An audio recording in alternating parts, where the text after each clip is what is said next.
નમસ્તે વિદ્યાર્થી મિત્રો, આજે વાત કરીશું ધોરણ 8 વિષય સામાજિક વિજ્ઞાનના તારીખ 31/8/2024 રોજ લેવાયેલી જે તમારી એકમ કસોટી છે તેનો ઓરિજિનલ મિત્રો આપણે સંપૂર્ણ જે છે તે સોલ્યુશન મેળવીશું. એ પહેલા ચેનલની અંદર પ્રથમ વખત આવ્યા છો તો વિદ્યાર્થી મિત્રો ચેનલને ખાસ સબસ્ક્રાઇબ કરી દેવી. પહેલો પ્રશ્ન હતો, નીચે આપેલા પ્રશ્નોના વિકલ્પમાંથી યોગ્ય વિકલ્પ પસંદ કરી અને જવાબ લખો. યુરોપના લોકો માટે ભારતમાં આવવા માટેનો જમીન માર્ગ શા માટે બંધ થયો? તો જવાબ આવશે ડી, તુર્કોએ કોન્સ્ટેન્ટિનોપલ જીતી લીધું. નંબર 2, નીચે આપેલી કઈ જોડ અયોગ્ય છે એટલે કે ખોટી છે? તો ફિરંગીઓ જે છે તે વિદ્યાર્થી મિત્રો પોર્ટુગલ દેશના હતા, તો ઇંગ્લેન્ડ એટલે કે બી છે એ ખોટું છે. નંબર 3, જો પ્લાસીના યુદ્ધમાં સિરાજુદ્દૌલાની જીત થઈ ગઈ હોત તો ભારતમાં અંગ્રેજોના શાસનની શરૂઆત ન થઈ હોત.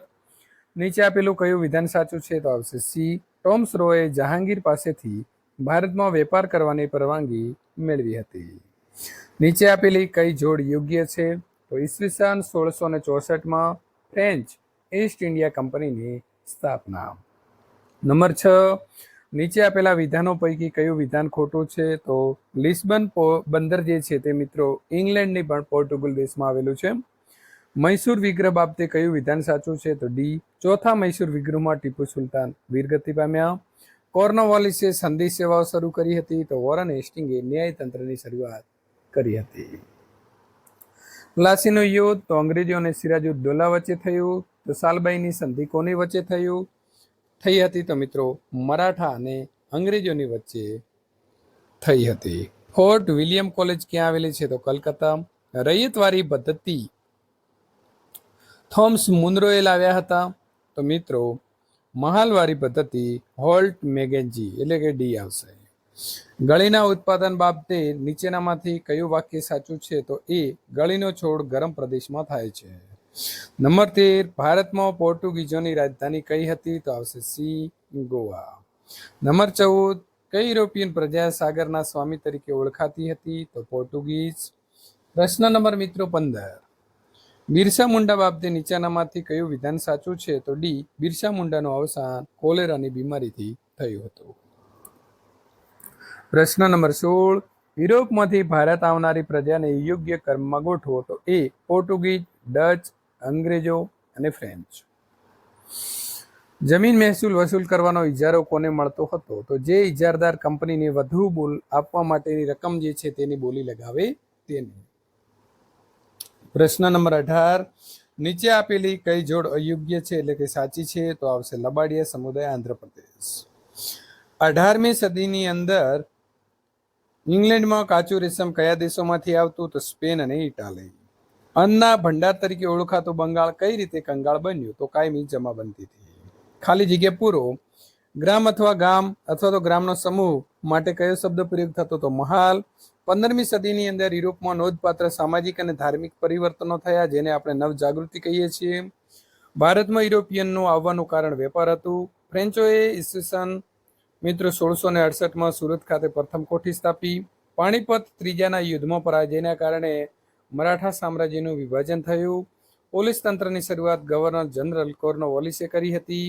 નંબર 7, અંગ્રેજોએ પ્લાસીના યુદ્ધમાં મુખ્ય સેનાપતિ તરીકે મીર જાફરને નવાબ બનાવવાનું વચન આપીને ટેકો મેળવ્યો.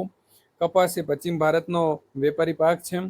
ઝારખંડ રાજ્ય જે છે તેના હજારીબાગ આસપાસ મિત્રો સંથાલ જાતિના આદિવાસીઓનો સમૂહ રહેતો હતો. ખોડ સમુદાયના લોકો જંગલમાંથી ફળ, કંદમૂળ, ઔષધિ અને જડીબુટીઓ એકત્ર કરતા હતા. ઈસવીસન 1895માં ઉલગુલાન આંદોલનનું નેતૃત્વ જે છે તે બિરસા મુંડાએ લીધું. પેશવાઓનું મુખ્ય મથક પુણેમાં હતું. ઈસવીસન 1498માં વાસ્કો દ ગામા સૌ પ્રથમ કાલિકટ બંદરે આવ્યો. અંગ્રેજોએ ઊભી કરેલી નવી વસાહત ફોર્ટ વિલિયમ કોલેજ જે હતી તે મિત્રો આજે કલકત્તા શહેર તરીકે ઓળખાય છે. અંગ્રેજોને જે છે તેમને ફરૂખસિયર સમ્રાટે બંગાળ, બિહાર અને ઓરિસ્સામાં મુક્ત વેપાર કરવાની મંજૂરી આપી હતી. અંગ્રેજોનું મુખ્ય લક્ષ્ય ભારતનું મિત્રો આર્થિક શોષણ કરી ઇંગ્લેન્ડને ધનવાન બનાવવાનું હતું.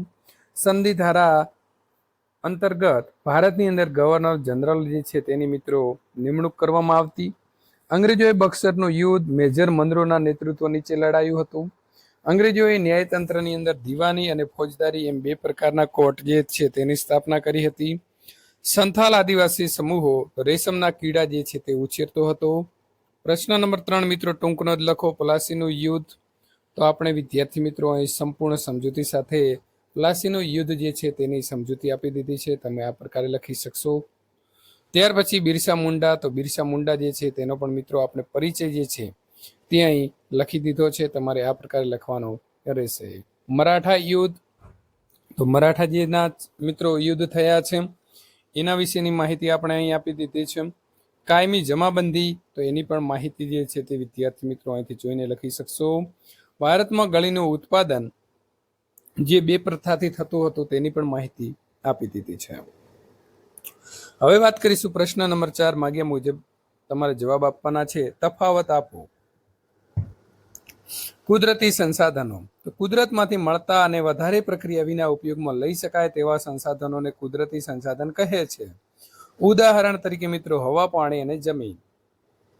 માનવ સર્જિત સંસાધનોની વાત કરીએ તો કોઈ પણ મિત્રો કુદરતી તત્વોને માનવ પ્રયત્નો દ્વારા પ્રક્રિયા કરીને ઉપયોગમાં લેવા યોગ્ય બનાવાય તો તેને માનવ સર્જિત સંસાધન કહેવાય છે. દાખલા તરીકે વિદ્યુત, મકાન અથવા તો સડક અને પુલ. નવીનીકરણીય સંસાધનમાં આવશે જંગલો અને સૂર્યપ્રકાશ. બિન નવીનીકરણીય સંસાધન કહેવાશે ખનિજ તેલ અને પરમાણુ. અર્થ સમજાવો. એકલ અથવા તો દુર્લભ સંસાધન.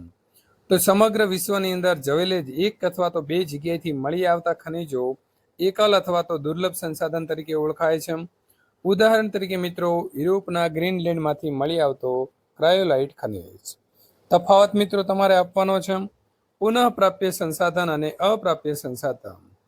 તો જે સંસાધનોનો આપમેળે ચોક્કસ સમયગાળામાં વપરાયેલા જથ્થો જે છે તે જથ્થાની પૂર્તિ જે છે તે મિત્રો એ જાતે કરે છે અથવા તો અખૂટ હોય છે તેવા સંસાધનોને પુનઃ પ્રાપ્ય સંસાધન જે છે તે કહેવાય છે. જંગલો, પ્રાણીઓ, પશુ પક્ષીઓ અને સૂર્યપ્રકાશ. જે સંસાધનો એકવાર વપરાયા બાદ નજીકના જે સમયની અંદર ફરી તેનું નિર્માણ થઈ શકતું નથી અથવા તો અશક્ય હોય તો તેવા સંસાધનોને પુનઃ અપ્રાપ્ય સંસાધન જે છે તે મિત્રો કહેવામાં આવે છે. ખનિજ કોલસો, ખનિજ તેલ, કુદરતી વાયુ અને પરમાણુ ખનિજો. વર્ગીકરણ કરવાનું છે. કુદરતી સંસાધન તો આવશે ઉર્જા સ્ત્રોત અને ખનિજો. માનવ સર્જિતમાં આવશે પુલ અને બોગદા. તળાવ અને સરોવરની પાણીની સંગ્રહણ ક્ષમતા વધારવા માટે શું કરવું જોઈએ? તો તળાવ અને સરોવરની પાણીની સંગ્રહણ ક્ષમતા વધારવા તળાવ અથવા તો સરોવરમાં જમા થયેલા કાંપ જે છે તેને દૂર કરીને ઊંડા કરી શકાય છે. જોડકા જોડો. વિરલ સંસાધન તો આવશે યુરેનિયમ. એકલ સંસાધન તો આવશે મિત્રો ક્રાયોલાઇટ. ખાલી જગ્યા પૂરવાની છે તો આવશે સૂર્યપ્રકાશ. એ નવીનીકરણીય સંસાધન છે. પૃથ્વીના ગોળાનું નિરીક્ષણ કરતા જણાશે કે લગભગ 3/4 ભાગ ઉપર પાણી અને 1/4 ભાગ ઉપર ભૂમિ છે. પારિભાષિક શબ્દ તો માનવ સર્જિત સંસાધન. તો કોઈ પણ કુદરતી તત્વોને મિત્રો માનવ પ્રયત્નો દ્વારા પ્રક્રિયા કરી ઉપયોગમાં લેવા યોગ્ય બનાવાય તો તેને માનવ સર્જિત સંસાધન કહે છે. વિદ્યુત, મકાન, સડક અને પુલ. અક્ષયશીલ તો ભૂતાપીય ઉર્જા અને જૈવ ઇંધણ આવશે. ક્ષયશીલની વાત કરીએ તો મિત્રો આવશે અણુ ઉર્જા અને અશ્મિભૂત બળતણ. સંસાધનોના સંરક્ષણમાં કોઈ પણ બે ઉપાયો જણાવો. તો જમીન ધોવાણથી ફળદ્રુપતામાં ઘટાડો થતો હોવાથી તેને મિત્રો ઘટાડવું જોઈએ અને વરસાદી પાણી રોકવા માટે ચેકડેમ બનાવી ખેતી માટે પાણીની સમસ્યાને હલ કરી શકાય છે. ખરું ખોટું લખવાનું છે. તો મિત્રો તમામ સંસાધનોમાં ઉપયોગિતાની દ્રષ્ટિએ ભૂમિનું સ્થાન મોખરાનું છે તો ખરું. તફાવત લખો. સર્વસુલભ સંસાધન તો જે સંસાધનો આપણને સર્વત્ર ઉપલબ્ધ હોય તેવા સંસાધનોને સર્વસુલભ સંસાધન કહે છે. ઉદાહરણ તરીકે ઓક્સિજન અને નાઇટ્રોજન. વિરલ સંસાધનની વાત કરીએ તો જે સંસાધનો આપણને મર્યાદિત સ્થાન પરથી જ પ્રાપ્ત થતા હોય તો તેવા સંસાધનોને વિરલ સંસાધન કહે છે. કોલસો, ખનિજ તેલ વગેરે. મિત્રો અહીં તમારે ખોટો શબ્દને છેકવાનો છે. તો રણ પ્રદેશો, ગાઢ વનો અને પર્વતીય ભૂપૃષ્ઠ ધરાવતા ક્ષેત્રમાં વસ્તીની ગીચતા ઓછી હોય છે. પરિસર તંત્રમાં દરેક નાના મોટા સજીવની અનન્ય ભૂમિકા હોય છે. રાસાયણિક ખાતરને લાંબા ગાળાનો ઉપયોગથી જમીનની અંદર જે મિત્રો ગુણવત્તા છે એ ગુણવત્તા ઘટે છે. પ્રશ્ન નંબર 5 એક વાક્યમાં જવાબ આપો. બંધારણ એટલે શું? તો દેશનો વહીવટ વ્યવસ્થિત ચલાવવા માટે બનાવેલા નિયમોને બંધારણ કહે છે. બંધારણ સભામાં કુલ કેટલા સભ્યો હતા? તો 389. બંધારણ સભાના કોઈ પણ બે સભ્યોના નામ તો આવશે સરોજિની નાયડુ અને શ્યામા પ્રસાદ મુખર્જી. બંધારણ સભાના અધ્યક્ષ તો આવશે ડોક્ટર રાજેન્દ્ર પ્રસાદ. બંધારણ ઘડતા કેટલો સમય લાગ્યો? તો આવશે 2 વર્ષ, 11 માસ અને 18 દિવસ. ભારતમાં કઈ તારીખે બંધારણ દિવસની ઉજવણી કરવામાં આવે છે? તો 26 નવેમ્બર. પ્રશ્ન નંબર 7. વિશ્વનું સૌથી મોટું લિખિત બંધારણ કયા દેશનું છે? તો ભારત. લોકશાહી એટલે શું? તો લોકશાહી એટલે લોકોનું, લોકો માટે અને લોકો દ્વારા ચાલતું શાસન. બિન સાંપ્રદાયિકતા એટલે શું? તો બિન સાંપ્રદાયિકતા એટલે બધા ધર્મોને સમાન ગણવા, કોઈ પણ એક ધર્મ કે સંપ્રદાયને રાજકીય માન્યતા ન આપવી.